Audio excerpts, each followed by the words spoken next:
Good morning, children. Today we are going to start another group called Group 16. It is also called 6th A group also. According to the Mendeleev periodic table, it is called 6th A.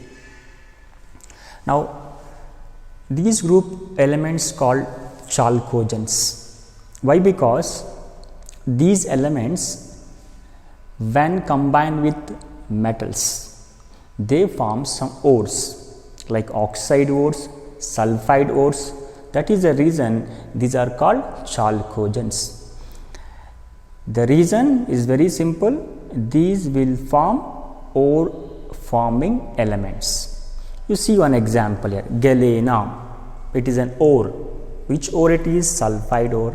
Zinc blend, sulfide ore. If you want oxide ore, if you want Fe2O3, isn't it? Fe3O4. In this way, they can form some oxide ores here. Hematite, isn't it? Magnetite, they will form. So, very simple. Why do they call, isn't it, chalcogens? Because they form ore forming elements. Next, if you observe the electronic configuration, that is NS2 and P4, and NS2 is completely filled and NP4 is partially filled here. It needs 2 electrons to gain octet configuration. Next, you observe here all are having here same type of configuration. Here n is equal to principal quantum number, that is what? Last orbit, isn't it? And here if you observe outermost orbit, if you observe here 2, 3, next 4, 5, 6 and 7, remaining configuration will be same. All will have NS2 and P4 configuration. N value will be varies here. N is equal to what here? Principal quantum number. Here it is outermost shell here.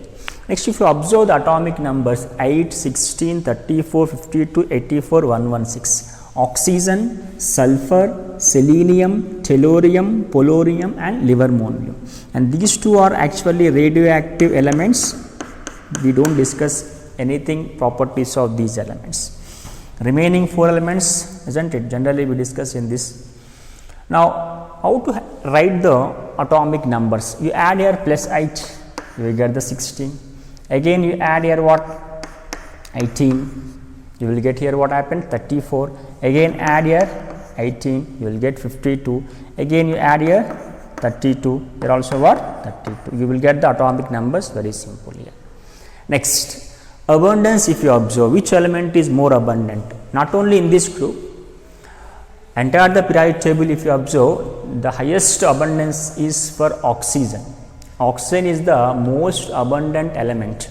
The abundance, if you observe here, 46.6%, almost all 50% of earth crust. This is by mass of earth crust, which is made upon by what? Oxygen, 46.6%.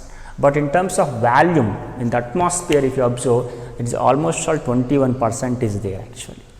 And the next, if you observe here, the name of the sulfur, if you observe, that is came from the Sanskrit word called what? Sulveri, which means what happened? Killer of copper, isn't it? Copper properties little bit what? Damaged by the sulfur. Now, how it exists generally, if you observe, gypsum is very important material in which calcium sulfate takes 2 moles of water. Depend upon the number of moles of water, the name will be changed here. The ore will be changed here. Epsom salt, magnesium sulfate, 7 moles of water. Galena, lead sulfate, zinc blend, zinc sulfate. So, these are actually what? Abundance and occurrence of these elements. The remaining selenium, tellurium, their abundance is very less. So, that is the reason generally we don't discuss in. Next, in continuation to this, we go to physical properties now. We discuss about the physical properties now. The first physical property, if you observe, density. Now, density generally depends upon mass. Higher the mass, density will be higher. So, from oxygen to tellurium, I don't take polonium because polonium is a radioactive element. We will take up to tellurium only. Oxygen to tellurium, mass is increasing, therefore density always increases. Next, atomic radii or ionic radii, size of the atom, size of the ion always increases because number of shells are increasing. You see number of shells for oxygen how many? 2s2 2p4. For polonium how much it is actually? 6s2 6p4. Therefore what happened? The size always increases, number of shells are increasing, size increases. Next, melting and boiling points. So when you observe here, regularly they are increasing from where? Oxygen to what? Whatever that polonium, isn't it? These properties are increasing. Why? Because as size increasing, van der Waals force also increases. When van der Waals forces increases, therefore what happened? The binding also increases. The binding increases, what happened? The force of attractions increases. When force of attractions increases, what happened? More energy is required to convert that one into liquid states. So that is the reason melting pans and even boiling pans also increases. Very important. You have to note for the assignment this question. Large difference of melting and boiling pans when you compare oxygen sulfur. The large difference is there. Generally when you observe, oxygen is having melting point is around 55, whereas sulfur is 393. For oxygen 55, whereas sulfur is 393. Very large difference. This much large difference you don't find for other elements in this group. Why this much amount of boiling melting point difference is? Even boiling point also what? Large difference. The reason behind this one, if you observe, oxygen, isn't it, is a discrete molecule. It is a discrete molecule which can form a pi bond, double bond. After that we do not have any bondings between these two. Only what type of force are operating here? Van der Waals forces are operating. Van der Waals forces between O2 and O2. Which type of force are operating? Van der Waals. Here these forces are called actually what here? Van der Waals forces. But in the sulfur, each sulfur is covalently bonded in the form of crown type of structure, octatomic, because of the covalent bonds. If you observe here what happened, covalent bonds are there here. That is the reason what happened. These are having high melting points. In oxygen, which type of force are operating? Van der Waals here. Between the sulfur in octatomic molecule, covalent bonds are there. That is the reason what happened. Sulfur is having higher melting point. When they compare, the difference is what happened? Very large. This is the reason actually. Next, ionization enthalpy. If you observe, ionization enthalpy down the group from oxygen to polonium, ionization enthalpy what happened? Decreases. Why decreases? Because size is increasing. When size increases, what happens? We can remove electron from outermost orbital very easily. That is the reason ionization energy what happened here? Decreases here. Next, very important, you have to note down this one for assignment question. What is that question? In period, generally left to right, ionization energies will increases. But 50A to 60A, that is also left to right only. Here also it is what? Left to right only. But it is decreasing. According to the periodic rules, should actually increase. 50A to 60A, ionization potential should increases. That means nitrogen to oxygen, ionization should increase actually. But what is happening? Nitrogen to oxygen. What is happening here? Decreasing. Whereas nitrogen, which group here? Fifth group. This one is a 6th A group here. 50A and 60A group element. Why this is happening? This can be explained very easily when you observe here what happened. Here in 50A group, half-fill configuration is there, which is very stable. Whereas in the 6th A group element, it is not half-fill configuration, unstable here. So that is the reason what happened. Whenever you have half-fill configuration, stable electronic state, that is the reason energy required to remove this electron is very difficult. But here it is not half-fill configuration. If you remove that electron, it will get half-fill configuration. So that is the reason ionization energy from 50A to 60A group elements what happened? Decrease. What should be the answer? In oxygen, no half-fill. In that means in 60A group, half-fill configuration is absent, where 50A half-fill configuration is present. Next, we will see the electronegativity. Down the group, when you observe here what happened, electronegativity decreases. Why? Because from oxygen to tellurium, isn't it? I am not taking polonium. because of radioactivity. Oxygen to tellurium, what is happening? Electronegativity, what happened? Decreasing. Reason is very simple, because of size increasing, effective nuclear charge will decreases, isn't it? Effective nuclear charge will decrease whenever atomic size increases. What happens? Nucleus size, if you observe, the nucleus is away from the outermost orbit. That is the reason the effective charge, what happened? Decreases here. So this is about the electronegativity. Next we see the electron gain enthalpy, also called electron affinity also. It means a neutral atom can gain one electron. A gaseous neutral atom can gain one electron. The tendency is called what? Electron gain enthalpy. Now if you observe in this group, generally top to bottom, in any group, generally top to bottom, electron gain enthalpies will decrease. So oxygen to polonium, the value should decrease. So but we are observing sulfur to polonium, okay, that decreasing one, that definitely will decrease, isn't it? But when you observe, oxygen should have more value, meaning as a top element in the group 16, you should have more electron gain enthalpies, but it is having what? Less values. This is very important question.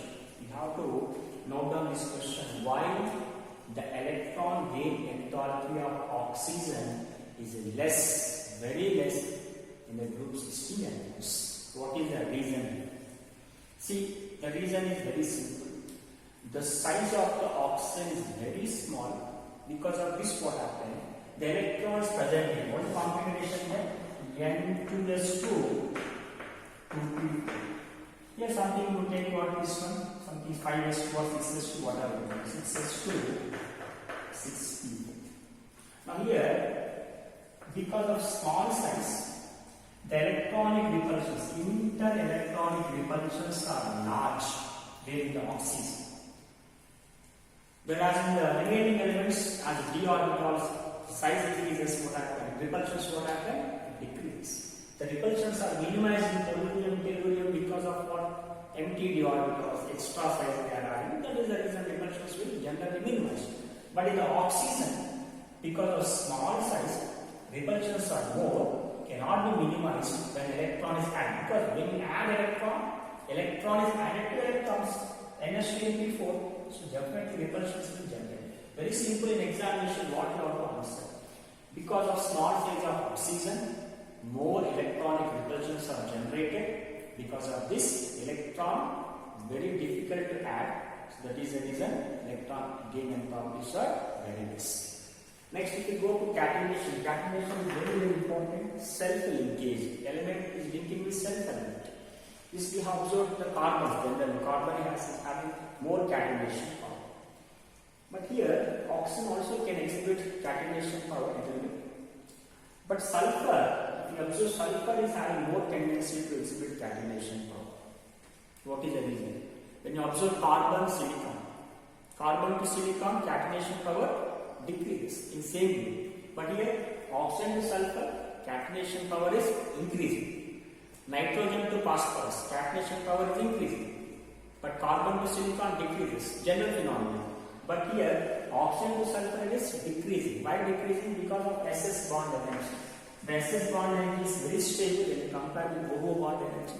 That is the reason it has more catenation power. Because of the catenation power, it is forming count type of structures. Occurring type of structures it is forming. Next, when we go for oxidation states, what type of oxidation state they exhibit? -2 to what? +6 oxidation state. So why -2? If it attracts 2 electrons, so you get -2 oxidation state. If it loses 2 electrons, see NP4 converting into NP2, loss of 2 electrons, +2 oxidation state. Loss of how many here? 4 electrons. See NP4 converting into NP0, NP0 +4 oxidation state. NH2 NP4 converting into NS0, NP0 +6 oxidation state. So in this way, these elements will show +2, +4, +6 oxidation states actually. Next, if you observe here what happened, oxygen. Oxygen exhibiting -2 in water, H2O, oxygen will be -2. H2O2, oxygen will be -1. O2, 0 oxidation state. But oxygen can exhibit positive oxidation state? Yes. Oxygen can exhibit positive oxidation state with only one element, that is what, with fluorine. When it bonded with fluorine, it can exhibit positive. So oxygen cannot exhibit positive other than the fluorine. So if you observe here, O2F2 plus 1, OF2 plus 2. What is the reason? Electronegativity of oxygen is lesser than what? Fluorine. Which is the highest electronegative element? Fluorine is the highest electronegative element. Topmost electronegativity is fluorine. That is the reason fluorine cannot exhibit positive oxidation state. Second is what? Oxygen. So with this fluorine, it can exhibit positive. Oxygen with any element other than the fluorine, it can never exhibit positive. It always will be negative except with the fluorine. That is the thing you have to remember. Now next, sulfur can exhibit all type of things. -2, -1, 0, +2, +4, +6. These are the examples for the oxidation states here. Next, if you observe here what? Some of the other elements. H2O, that inert pair effect. You observe here what? Inert pair effect, which already we discussed. Non-participation of NH2 electrons in the bonding is called inert pair effect. Here, because of non-participation of NH2 electrons, see NH2, NP4. If this is not participating, we can have only what? +4, but not +6. That is the reason. Because of inert pair effect, +6 oxygen state will decrease. From oxygen to polonium, +6 oxygen state will be decreased. Polonium do not exhibit +6 oxidation state. That is because of inert pair effect. Next, in elemental state, if you observe, oxygen always will be diatomic, like O2, diatomic molecule. Then you can't observe stable state, I am saying. S2, observe but it is not stable. O2 is stable but S2 is not stable. Sulfur exists as what? S8 molecule. Octatomic. You observe octatomic. What is the reason? Very simple. Again, oxygen, because of small size, it can form p-pi bond. Double bond is forming, some pi bond is forming. That pi bond is because of p orbital of oxygen atoms. This type of p-pi bonding is not observed because of the sulfur, because of what? Large size. As size increases, what happens? Sideways overlap. It's because of what? Sideways overlap. Sideways overlap. The sideways overlapping possible if it is having for small size, isn't it? With p-pi orbitals. As large size increasing, that will be d-pi. So that is the reason what we have to consider. We need to consider what here? The size. When size is what small, you can get p-pi bonding. Next, that is the reason. One more thing, between oxygen molecule, there will be what here? Gas nature. Then they are exhibiting what? Gaseous nature. Therefore, because of discrete molecule, O2 molecule exhibit discrete nature. Between O2 and O2, what is happening? Only what happens? Again, what I said in the last class, I told you this one. Exactly. You are getting what? Discrete molecules here. You are getting discrete molecules. These discrete molecules, isn't it? Means between two molecules, we don't have any bondings. Bondings will be only weak van der Waals forces. But sulfur, we are getting what? Covalent bonds. That is the reason oxygen will be gas molecule and remaining that will be solid molecules. Next, one more thing. What is the physical the properties which you observe? Oxygen, sulfur is non-metals. They generally what? Gain electrons. Selenium, tellurium, non-metalloids. They can gain or they can lose electron. Whereas polonium is a pure metal. It can lose electrons easily here. So this is about some of the physical properties of the 16th group elements.